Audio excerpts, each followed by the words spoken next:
Hello everyone, and welcome back to Classic Comics. This is my review of Batman and Joker Deadly Duo number 5. Again, the story and the art is by Marc Silvestri, colors by R.F. Prianto. So, after receiving the eyeball, which presumably belonged to Jim Gordon, last issue, Bullock has decided to put the SWAT captain Bennett under protective custody, since whoever's behind the recent murders is clearly targeting the people who were involved in the failed attempt to save hostages during the wedding of Charles Sims's daughter many years ago. But Bennett is not happy about it. And the whole mess with the wedding was related in the previous issue. I'll put a link to that up in the corner. So later that night, Sims goes to check on the cops who are protecting him, and they're dead. And then one of the Joker clones attacks him. Now, Batman visits the site of the cathedral where the wedding took place years earlier. The cathedral had burnt down, but Sims bought the property, and he has never removed the ruins of the cathedral. And then Batman gives us another flashback to that day.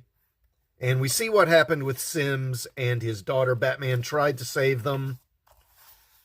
And then the bombs started going off, and they both fell into this pit because there were tunnels underneath the cathedral. And Batman was able to save Sims, but the daughter wound up being killed. Now, then Batman hears a noise, and it's one of these Joker clones. I'm guessing this is the one that killed Sims. And it goes down into this pit where the tunnels are and takes off down this. It's an old subway tunnel. And Batman puts a tracker onto the Joker clone so he can follow it and see where it went later.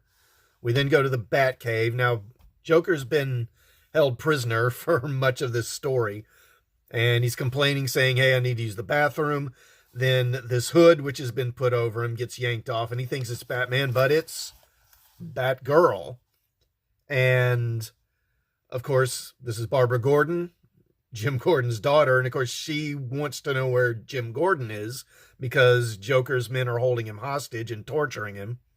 And then they get into a fight, and Batman breaks it up, and subsequently Barbara and Bruce are having a discussion, and she's furious that Bruce is working with the Joker and isn't doing more to find Gordon. And Bruce just says, look, Barbara, I need you to trust me on this. You know, we need to do this my way. And she reluctantly agrees. Then we get Bruce talking about, again, this synthetic DNA that Sims created years earlier through his company. Now, we learn that the synthetic DNA that Sims was using tended to cause the test subjects to become schizophrenic and develop multiple personality disorders. And the problem was never fully resolved. Batman thinks that this may somehow be the key to defeating the Joker clones, I think. Then we go to Gordon, where we see him being held prisoner. Now, we discover that, the Joker's men have had this doctor cutting things off of him, an earlobe and a finger. Now, of course, at the end of the last episode, we got an eyeball. But now we discover that the doctor actually removed his own eyeball and sent that because he just didn't want to do that to Gordon. And, of course, Joker's men are holding his family hostage to force his cooperation. And he's coming to the realization, he says, my family's probably dead, and he's probably going to stop cooperating. Then we go back to the side of the cathedral, and Batman and Joker go down into the tunnels following that tracker that Batman used earlier. And these tunnels are filled with these Joker clones. But they come to, these are old subway tunnels, and they get to this place that was supposed to be like a station. If the subway had been built, it was never completed. And, of course, it's full of these Joker clones, but they don't attack. They just let them pass through. And they come to this other room, which is set up and arranged for a wedding, and it's full of corpses.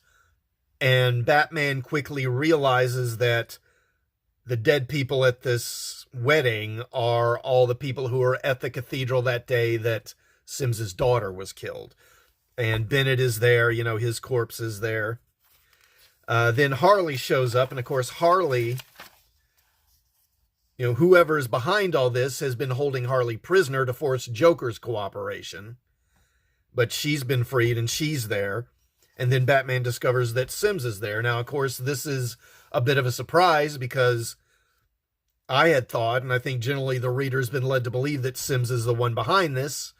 But we find out that, again, we got to go back here. So, talking about the synthetic DNA, Batman reveals that during Sims's experiments with the synthetic DNA, he found that the synthetic cells would keep killing the host.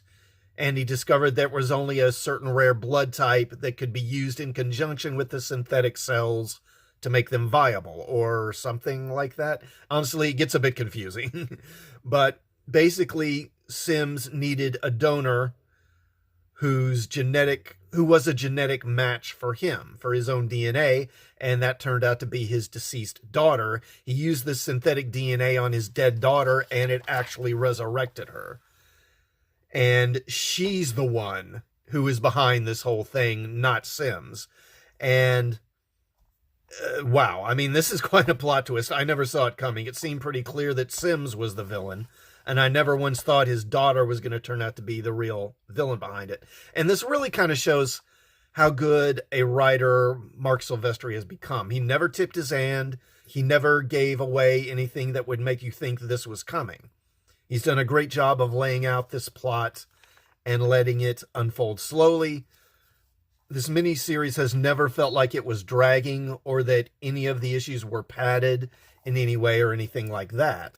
And then on the last page here, they bring in Gordon. She's the one who's been holding Gordon hostage as well. And it's obviously kind of set up for a big conclusion next issue. So, you know, again, the writing has been really good on this. Just so much better than I expected. And of course, the art continues to be great. This series has really just been a great read. And I'm really looking forward to the conclusion. I give this one a big thumbs up. It's well worth getting. Now, do you agree or disagree with my review? Let me know in the comments. And please do like and share this video. And please sub to the channel. And I will see you all next time. Thanks for watching.